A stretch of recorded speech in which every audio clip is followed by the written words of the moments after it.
أعوذ بالله من الشيطان الرجيم. بسم الله الرحمن الرحيم. الحمد لله الذي خلق السماوات والأرض وجعل الظلمات والنور ثم الذين كفروا بربهم يعدلون.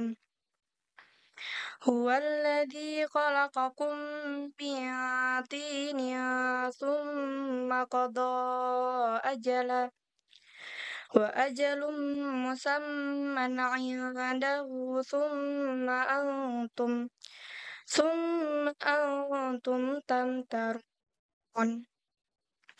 وهو الله في السماوات وفي الأرض يعلم سركم وجهركم ويعلم ما تكسبون. وما تأتيهم من آية من آيات ربهم إلا كانوا عنها معرضين. فقد كذبوا بالحق لما جاءهم فسوف يأتيهم أنباء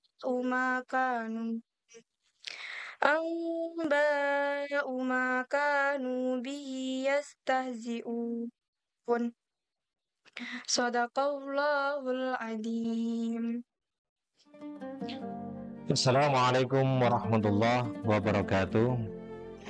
Sobat Sahara yang senantiasa dirahmati Allah, berjumpa kembali bersama kami di channel kita.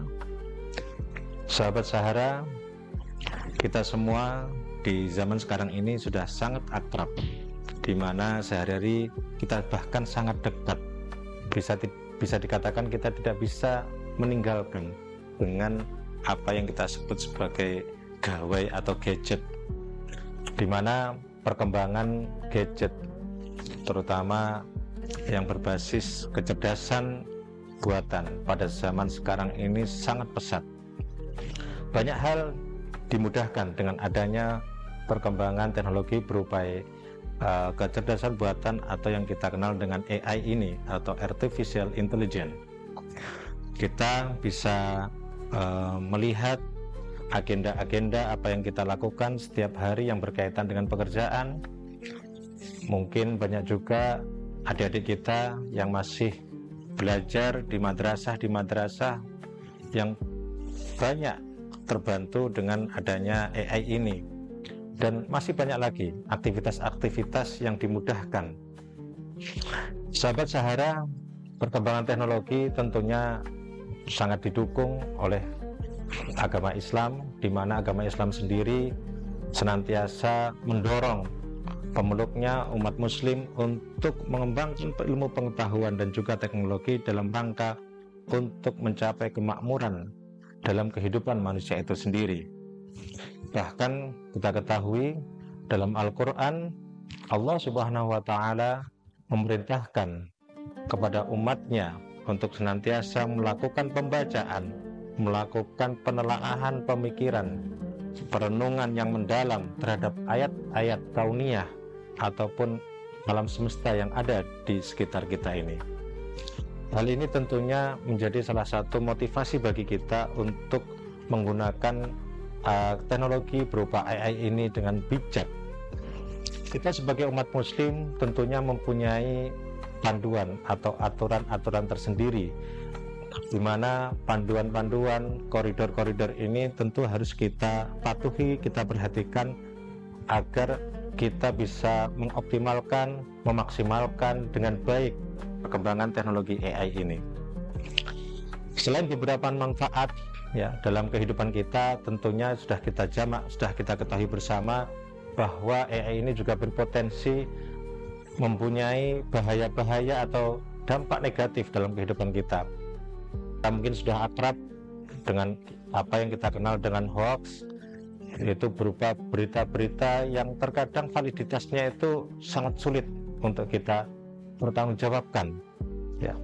Juga seringkali kecerdasan buatan ini disalahgunakan oleh beberapa pihak yang tidak bertanggung jawab untuk melakukan penipuan-penipuan dan berbagai dampak lain yang sekiranya itu merugikan bagi kehidupan manusia. Lalu bagaimana agama Islam sendiri memandang perkembangan teknologi berupa kecerdasan buatan ini?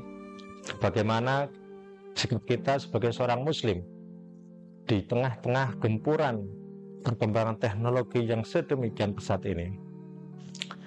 Sobat Sahara yang dirahmati Allah, dalam agama Islam ya kita mengenal salah satu kaidah usul fikih ya, yaitu al-umuru bimaqasidiha, yang artinya bahwa segala sesuatu, segala hal itu pada prinsipnya tergantung pada maksud atau tujuan dari sesuatu itu sendiri ya, dimana kaidah usul fikih ini mempunyai sekian cabang kaidah-kaidah yang lain.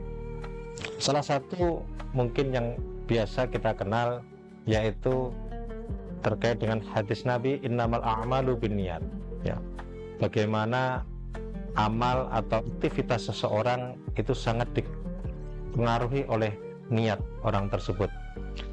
Seperti halnya kalau kita berbicara membahas tentang perkembangan teknologi AI ini ya, di mana AI ini pada prinsipnya merupakan wasilah ataupun alat sebagai sarana dalam kehidupan kita, di mana kita ketahui yang namanya alat, sarana, media itu pada prinsipnya bersifat netral ya, bersifat netral dalam arti dia itu tidak bisa kita kenai status hukum sebelum sesuatu tadi itu mempunyai faktor-faktor yang lain ya. Sehingga penggunaan AI sendiri itu sangat dipengaruhi hukumnya oleh apa motif, apa tujuan, apa maksud dari pemakai AI itu sendiri. Jelas ketika AI digunakan untuk tujuan-tujuan yang baik, memaksimalkan pekerjaan kita dalam rangka mencari karunia Allah, untuk membantu ibadah kita, memudahkan ibadah kita, misalkan dalam menentukan arah kiblat, mencari arah kiblat, menentukan beberapa aplikasi yang sudah bisa menentukan kadar zakat, waris dan lain sebagainya. Tentu ini adalah hal yang positif yang tentu sangat didorong. Tetapi beda halnya ketika AI digunakan untuk tujuan-tujuan yang negatif, untuk melakukan pembohongan, melakukan pencurian, menyebarkan berita hoax dan seterusnya. Tentu ini adalah penggunaan yang dilarang ya. Belum lagi kaidah usul fikih juga mengatakan al-ghayatu la tubarrirul wasaila atau al-wasilata illa bidalilin, bahwasanya yang namanya tujuan itu tidak pernah bisa menghalalkan, membolehkan sebuah sarana sampai ada dalil yang memperbolehkannya, kecuali dengan menggunakan satu dalil yang menggugurkannya. Ini juga menjadi dasar bagi umat Islam untuk memaksimalkan menggunakan AI dalam kehidupan sehari-hari. Sobat Sahara yang senantiasa dirahmati Allah, agama Islam memberikan panduan secara bijak. Selain beberapa kaidah usul fikih yang telah saya sebutkan tadi ya, ada beberapa hal yang perlu kita perhatikan. Yang pertama, bagaimana penggunaan AI ini kita gunakan secara adil. Adil di sini dalam arti tidak ada pihak-pihak yang terdiskriminasi, tidak ada pihak-pihak yang dirugikan dalam penggunaan kita terhadap AI ini. Berikutnya juga kita perlu untuk memperhatikan kemaslahatan. Ya, kemaslahatan di sini berarti adalah kebaikan, kepentingan orang lain yang senantiasa harus kita jaga. Ya, tentu dua hal ini, keadilan dan juga kemaslahatan, ini merupakan dua faktor penting yang harus kita perhatikan. Ya. Belum lagi penggunaan AI tentunya sesuai dengan dasar-dasar syariah Islam harus didasarkan untuk mencapai atau dipondasikan pada maqasidus syariah, di mana maqasidus syariah dalam agama Islam ada 5. Yang pertama yaitu hifdzun nafas, menjaga jiwa.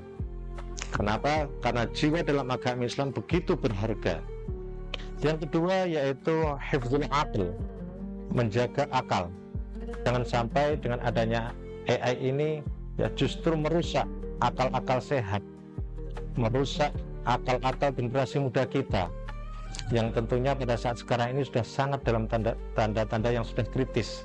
Tentu kita patut untuk mempertimbangkan. Yang berikutnya, selain dua itu ada juga yang namanya hifdzun nasl. Tadi sudah hifdzun nafas, menjaga jiwa, lalu ada hifdzul aql. Yang ketiga itu hifdzun nasl, yaitu menjaga keturunan, menjaga keberlangsungan kehidupan manusia di bumi ini. Berikutnya yang keempat yaitu hifdzul mal, menjaga aset yang ada pada diri seorang. Jangan sampai penggunaan AI juga merugikan properti, merugikan aset-aset pribadi yang dimiliki seseorang. Dan terakhir yang tidak kalah utamanya dari maqasidus syariah ini adalah hifdzuddin, yaitu menjaga kebermartabatan agama kita, ya.